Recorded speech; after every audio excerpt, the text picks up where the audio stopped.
मसीह यस्सु के खूबसूरत तरीन नाम में, जो नाम सब नामों से आला है, आप सबकी सलामती हो। मेरी तरफ से, मेरी फैमिली की तरफ से आप सबकी खिदमत में मोहब्बत भरा सलाम पेश करता हूँ। खुदावंद अपने निजात दहिंदा का शुक्रिया अदा करता हूँ इस मौका, वक्त और घड़ी के लिए, ताकि उसके पाक सुंदर मुबारक और जलाली कदमों में झुककर उसके पाक और मुकद्दस कलाम की खूबसूरत, गहरी और उम्मीद बातें, जो हमारे कदमों के लिए चिराग और हमारी राह के लिए रोशनी है, जिसके बारे में ज़बूर नबीस ये कहता है कि तेरा पाक कलाम सोने से ज्यादा कीमती और शहद से ज्यादा मीठा है, उसके लिए हम खुदावंद के पाक और मुकद्दस कलाम को सीख सके। तो आज हमारा जो मजमून है वो खुदावंद यस्सु मसीह और बच्चे। हम कलाम खुदा में से अपनी रहनुमाई के लिए तलावत करेंगे मुकद्दस मरकज की मार्फत लिखी गई अंजील, उसका 10वां बाब। ये पूरा पैसेज हम तलावत करेंगे 13वीं आयत से लेकर 16वीं आयत तक। कलाम खुदा में क्या लिखा है? मुकद्दस मरकज की मार्फत लिखी गई अंजील, उसका 10वां बाब 13 से 16 आयत तक खुदावंद के ला तब्दील कलाम में यूं लिखा है। फिर लोग बच्चों को खुदावंद यस्सु मसीह के पास लाने लगे ताकि वो उनको छुए, मगर शागिर्दों ने उनको झिड़का। खुदावंद यस्सु ये देखकर खफा हुए और उनसे कहा, बच्चों को मेरे पास आने दो, उनको मना ना करो, क्योंकि खुदा की बादशाही ऐसो ही की है। मैं तुमसे सच कहता हूं कि जो कोई खुदा की बादशाही को बच्चे की तरह कबूल ना करे, वो उसमें हरगिज दाखिल ना होगा। फिर खुदावंद ने उन्हें अपनी गोद में लिया और उन पर हाथ रखकर उनको बरकत दी। खुदावंद के पाक और मुकद्दस कलाम का पढ़ा, सुना, समझा और कबूल किया जाना हम सब के लिए बाइस से बरकत हो। खुदावंद का शुक्र हो। अजीजों, एक इंतहाई खूबसूरत पैसेज जो है वो आज हमने तलावत किया है बच्चों के ताल्लुक से, बच्चों के तवस्सुत से। यहां पर बहुत सारे वालिदैन जो हैं वो खुदावंद यस्सु मसीह के पास आए हैं, और अकेले नहीं आए, बल्कि क्या लिखा है? अपने बच्चों को भी खुदावंद के पास लेकर आए हैं।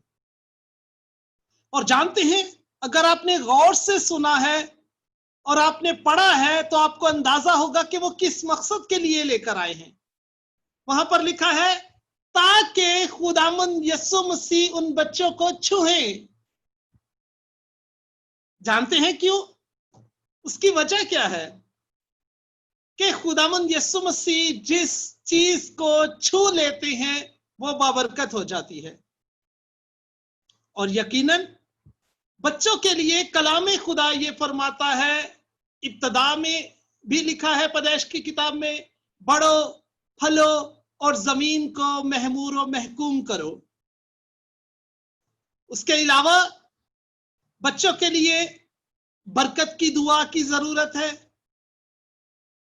बच्चों के लिए उम्र की दराजी की दुआ की जरूरत है, बच्चों के लिए इस दुआ की जरूरत है कि बच्चे जिस तरह कद्दो कामत में बढ़ते चले जाएं, वो खुदावंद की पहचान में, खुदावंद के इरफान में बढ़ते चले जाएं। क्या आज वालिदैन होते हुए मैं और आप अपने बच्चों को खुदावंद के पास लेकर आते हैं? अगर लेकर आते हैं तो इंतहाई खूबसूरत बात है, और इसलिए लेकर आने की जरूरत है ताकि खुदावंद उनको छुए और उन्हें बरकत दे। Praise the Lord, hallelujah. क्योंकि वो बरकतों का सरचश्मा है, वहां से बरकतें शुरू होती हैं, और यही खुदावंद का पाक और मुकद्दस कलाम हमें सिखाता है, ताकि हम भी अपने बच्चों को खुदावंद यस्सु मसीह के पास लेकर आए। और फिर यहां पर एक छोटा सा टर्निंग पॉइंट भी हमें नजर आता है। वो क्या? कि लिखा है कि शागिर्दों ने उन्हें झिड़का, यानी कि बच्चों को झिड़का। हो सकता है बच्चे जो है वो शोर मचा रहे हो सकता है बच्चे उन्हें डिस्टर्ब कर रहे हो सकता है बच्चे जो हैं वो वहां पर कोई बदनज़मी फैला रहे हो। तो लिखा है कि शागिर्दों ने बच्चों को झिड़का,